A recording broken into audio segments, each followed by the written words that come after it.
Home.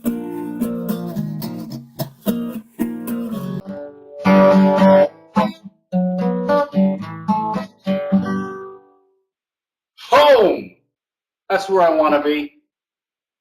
Anybody pick that up? Huh? One of the greatest songs of all time. Home. It's where I want to be. Pick me up, turn me around. Cooking Vamp. 36. Robert Halford and mangiaTV. And you know what we got here in Central Oregon the past 3 days, every afternoon? A little thunder, lightning, and rain in the desert. I got to tell you, you people in the Midwest and the Northeast, you're so sick of rain. When you don't get it a lot, it's like you just look up to the heavens and you're like, oh, is that beautiful? I love the rain. So here at home, we had a little rain, and it was absolutely wonderful. You know, the reason why I play a little home, it's where I want to be, pick me up and turn me around. Tonight's Vamp, Cooking Vamp 36, mangiaTV vocabulary test.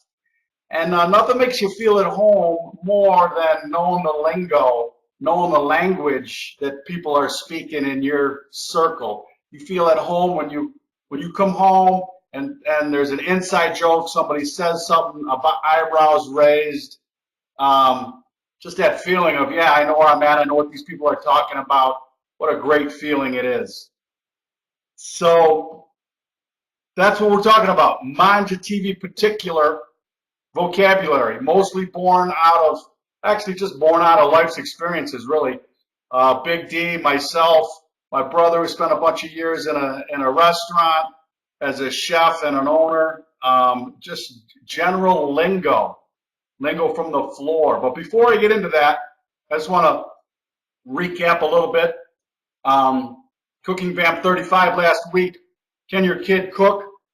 And I just wanted to say, I made just a killer Sunday dinner yesterday, and part of it was rice. And after talking to my longtime friend Tim, he told me that he's more on the 50-50 rice and water thing. Now let me tell you, if you're going to do 50-50 rice and water, you got to be at the stove the whole time and watching it. But that's what I did yesterday, and kicked up the oil and butter, olive oil and butter on the rice, and the rice was absolutely phenomenal. So you got to experiment with the rice and see what you get with it. All right. I also wanted to just retouch a bit about Cooking Vamp 34 because I saw some more information backed by science this week about our Cooking Vamp 34 or 33. I guess it was 33 on happiness. And I watched a Brian Rose. He has a podcast called The London Reel. His interview with Esther Perel. All right, and she was talking about happiness. She was also talking about regrets and deathbed regrets. And nobody on their deathbed regrets not getting the Jag XL3 versus the XL2. All of the regrets basically on your deathbed have to do with unfulfilled or failed relationships. So again, experiential, developing healthy relationships are much more impactful to your happiness than any of the other bullshit out there. So quality of life equals quality of your relationships, all right? I just wanted to touch on that. If you get a chance to watch any of Brian Rose's stuff on London Reel, I really recommend it. He always has really insightful, awesome guests, get you thinking, and you know, keep you on the track of being better every day in every way. All right, so now I'm going to cue you in to a little mangiaTV vocabulary. We got 7 vocabulary words. Some of them aren't necessarily just a single word. And before I start, I highly recommend that you work on your own family vocabulary list or your own crew's vocabulary list. Please share them with us. We'd love to hear it. If you've got a picture and you can add a vocabulary word that your crew uses, and you can describe it in a tweet or something, we would love to see a picture and a vocabulary specific word that goes along with that you can give us a sneak into your lives and the verbiage that you guys use. That'll be awesome. All right. So I'm going to just jump right in here because there's a little bit on the Vamp. There's a fermentation festival in LA. Fermentation Nation, let's go. What did I just see on ferment? Oh, beet kvass. We're into doing the beet kvass. Anybody hear of the beet kvass? Super simple. Fermented beets. Not even really. It's like a 2-day ferment, man. It's like nothing, and you drink it like juice. The beet kvass is awesome. Super easy to do, and man, really helps you keep things moving, if you know what I mean. All right, come on. Vocabulary test. And believe me, I'm gonna test you on this next week, all right? First one's a layup, all right? Make it rain. This is from Big D. First time he said it, I was dying laughing, and we use it all the time. Make it rain is it's strictly means to season from altitude, you know? So you get the seasoning going, and you see it raining seasoning here on the Mangia set? That's making, whoa! We had a downpour there. That's making it rain. Now, you might think it's just goofy and something to do just to maybe draw attention to yourself because you gotta say it. Make it rain. Come on, make it rain when you're bringing it. But it really does help to evenly distribute the spice, hitting it from altitude. Now, word of caution here, when you're, let's say, at the winter barbecue competition in Lake Villa, you got to learn to play the wind when you make it rain outside. There's a little word to the Y. So make it rain.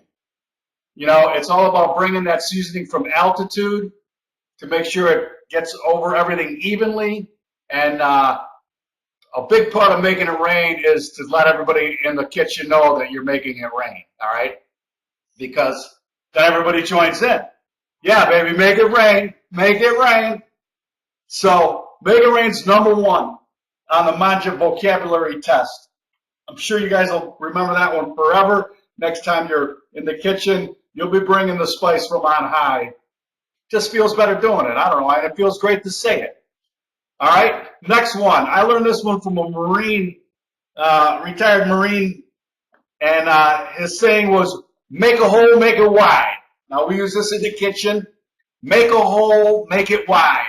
And that basically means get your ass out of the way, all right? Because I have like a hot pot, or this pan is super hot, and I got the shitty hot pads on, and my fingers are starting to turn on fire. So like, get out of my way. Make a hole, make it wide. Spread the sea, right?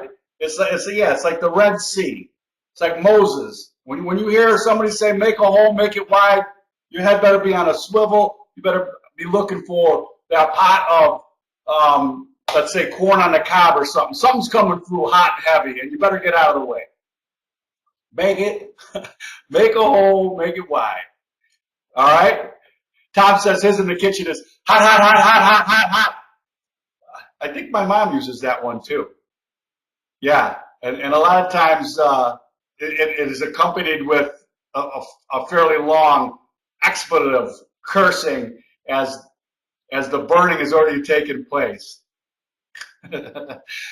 move the blank out of the way. Although, you know, make a hole, make it wide, it doesn't get so personal. If you start screaming at people and using expletives, maybe it could carry over into dinner. And that's the last thing we want, right? In the kitchen, roaming, I know roaming, in the kitchen, behind, I'm behind, look out for me. I can see that one for sure. All right, another one from right out of Big D's wheelhouse is, and we use this too, coming from the floor. A lot of times during downtime in commodities, there's a lot of talk about sports. Sports lingo gets transferred into commodity lingo, and we use sports lingo in a lot of our cooking too. All right, so one of his go-to was Cousinberry. Any old baseball fans here remember Dave or Dan Cousinberry? Anyway, side armor, man, wheelhouse. was way over here. He come in off the mound, sidearm, bong, strikeout, left and right. Nobody can handle that sidearm pitch. And Big D likes to use it, and I do too. Cousinberry coming in from the side in a saute pan, nice and easy with some spice or some stock or some wine. You know, you're going to sidearm it in there. You know, you come in Cousinberry style with a little sidearm. Another one he likes to use is Dusty Rhodes. Everybody remember this guy from wrestling back in the day? He'll take spice, and instead of making it rain, he'll drop it down in there hard, like he's coming off the turnbuckler with an elbow, you know, hitting the pot of seasoning like he's a WWF contestant. All right? So fabulous use of linguistics in the kitchen. You know, stuff like this really makes a bunch of people, you know, when you're cooking with more than one person, for instance, if you're on a barbecue team, you get the lingo going. Your team's got its own lingo. And the vibe just keeps on rolling and creating, and it's just an awesome way to do it. So he comes in sidearm Cousinberry or Dusty Rhodes hard, like he's coming off the turnbuckler. All right? So there we go. That's number 3. Number 4. Now, we use this one for so many more things than in the kitchen, but it is great in the kitchen. Multiple uses, obviously. And it's another sports phrase, and a particular sports phrase. It's, with me now, here we go. She gone. Right? She gone. And that is from Hawk Harrelson, the Chicago White Sox, play-by-play announcer. And I love the way he uses it and the subtlety that you get to reuse this phrase. All right? He says it with a home run. All right? And if it's the opposing team, you know, it's like 3-2 count. Man on first. Here comes the pitch. She gone. Like he knows that thing is so far out of the park. It's over. All right, it's over. She gone. The ball is just gone. It's just demolished. Home run. No need to talk about it. All right. So some of the ways that we excuse me, throat, ability to talk. She gone. All right, just kind of like that. Somebody demolishes the rice, right? It's burnt up. You might come in, right past the person that was supposed to keep it on the rice and just give him a she gone. Like he's not going to bring it back. It's over with. All right. You're sitting in the living room. The beautiful smells are coming from the kitchen. You're watching the game. Your cocktail is on the table there. The dog comes walking back past. He's a big lab, and his tail knocks your martini glass to the floor. Your olives are swimming in shards of glass. You might hear from the other side of the room, she gone. You know, things like that. Subtle, right in there. All right? You might be a little bit overserved, right? And trip on that little blemish in the carpet. Go down to the ground, ass over tea kettle. I'm sure there's going to be 4 or 5 people saying, she gone. Highly recommend the she gone. Work it in. You know, and on that last one, ass over tea kettle, another Mangia word in the vocabulary. And I learned this one from the floor. This is an old floor one. And we use it in the family. And it's to Otis, or the Otis Award. All right. And this is spurred from the Andy Griffith Show, and Otis on the Andy Griffith Show, right? He was the town drunk. He'd get drunk. He'd just let himself into the jail and let himself into a cell and sleep it off. Well, in the family, the Otis Award or to Otis, is something given to somebody that is overserved, and it's given usually the next morning at breakfast. All right? It's like, man, did you see him / her going last night on the dance floor? She gone. And by the way, clear Otis winner when she fell and took out the whole table. Something like that. All right? To Otis. Another one. Somebody, you know, so overserved that their limbs and bones in particular defy gravity in the way that they're bending on the dance floor. These are a few things that have happened in our family. Somebody that might have held onto the earth and hugged the earth for hours outside, thinking that they were going to actually save humanity because they were helping the gravitational disproportion going on. She gone, and a possible Otis Award winner. And one thing I will say, all right up front, because I'm not here to like spur somebody on to try to win. You know, this isn't an award that you particularly want to win, for sure. You know, you don't want to be known as the Otis. And number two, more importantly, repeated Otis Award winning people don't often get invited. You know, you're not going to three-peat. You're not getting the invitation back if you're just, you know, a complete, you know, I don't even want to say the word, right? But great next day conversation about the Otis Award. And, you know, sometimes a heated conversation, an argument about who wins it. I'm not sure if I've ever won the Otis Award. I mean, I'm a Libra, you know, I'm level. Whoa. I might have once or twice, all right? That's not for this show, though. All right, number 6. One of my favorite lines at a gathering, a summer gathering, and this comes from my friends in the Great White North, all right? You're at a barbecue over in northeastern Canada, right? And you're sitting there and you're holding a beer, and the host or somebody else will come up to you and ask you, hey, how's your beer? Now, the first time this happened to me, I mean, I thought they were looking for, you know, do you like Moosehead? You know, I thought they were looking for my interpretation of the oat soda, the profile of the beer. No.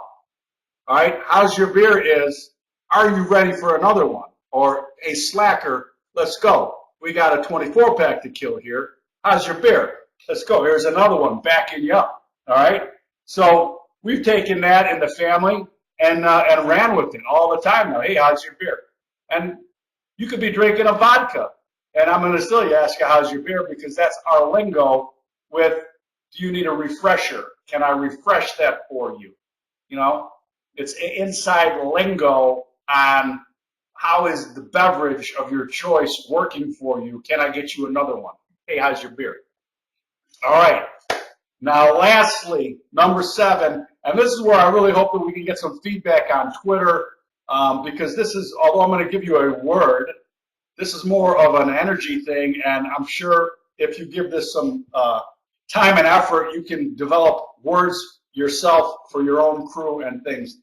I kind of think this spurs out of, personally, this first one is from Big D's house, but I've always been the kind of person that's named dogs by human names, first of all.